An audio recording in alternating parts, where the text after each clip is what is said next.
from Eugenie Sage in discussing the, in part 2, some of the schedules that relate to really provisions that are about facilitating, as my colleague William Seo described it, National's forced amalgamation agenda. The one that I want to point to particularly, Sir, is clause 43, which sets out the powers of the Local Government Commission in implementing a reorganisation proposal and gives to the Local Government Commission an extraordinary power to impose council-controlled organisations on a newly constituted, reorganised local authority. And we find that offensive, Sir. There's no reason that I've heard, certainly not from government members, that the hand-picked bureaucrats on the Local Government Commission should be given the power to corporatise the assets and services and affairs of a local government authority. Why should they? Why should they have the power to override the democratic will of the people in a local authority area and corporatise them? This is basically the Rodney Hyde-Auckland model. That's what Rodney Hyde did on behalf of the National Party, was to corporatise a good 3/4 of the new Auckland Council and constitute those activities and assets into council-controlled organisations who do most of their business behind closed doors. They are unaccountable. And it's a mystery to me, Sir, why the National Government thinks this is a good idea. And I want to speak in support of the SOP from Sir William Seo,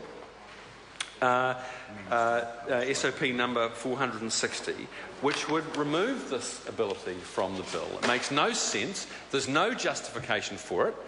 Why not trust the people of that area if they choose to corporatise some of their assets and activities into council-controlled organisations? That's a misnomer if ever I've heard of it. Why not let them do it? Let the elected representatives decide. But no, the National Party knows best. National Party doesn't trust. They don't trust the people.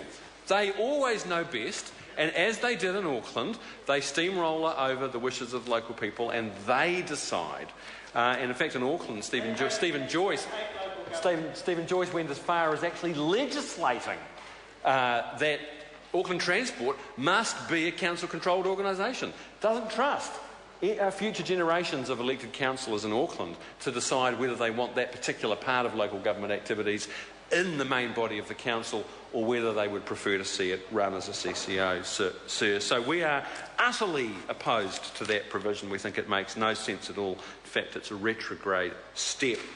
I want to support what William Seo said about the provisions in this bill that are essentially reflect a rolling out of the Auckland model, such that it is, around the rest of New Zealand. And there's no question that local boards, while there is a certain logic to the way they fit within the new Auckland Council, it's highly questionable as to whether they are suited for the rest of New Zealand, where you've got dispersed, often isolated communities that this National Party wants to forcibly amalgamate into bigger local government units. Those local boards are simply not suited. They have very, very constrained powers. And communities around New Zealand now that enjoy the democracy, being able to elect their local representatives, having full decision-making power over the affairs of their community, when they are forcibly amalgamated into bigger governance units under this government and under the provisions of the earlier local government reform bill, they will find it unsatisfactory that all they can rely on to express the views of their local community is having a say on these local boards. So, Sarah, we are critical of that.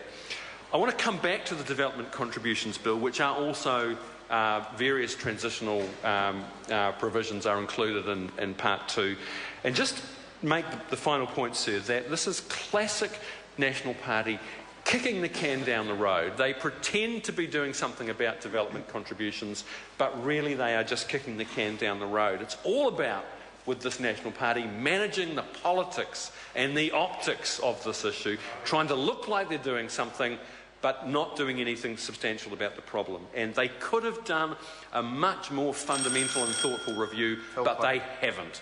And, sir, it's a wasted opportunity. Members called Denise Roach. Thank you, Mr. Chair. I'm quite keen to talk on Schedule 2, Part 2 of the bill because of its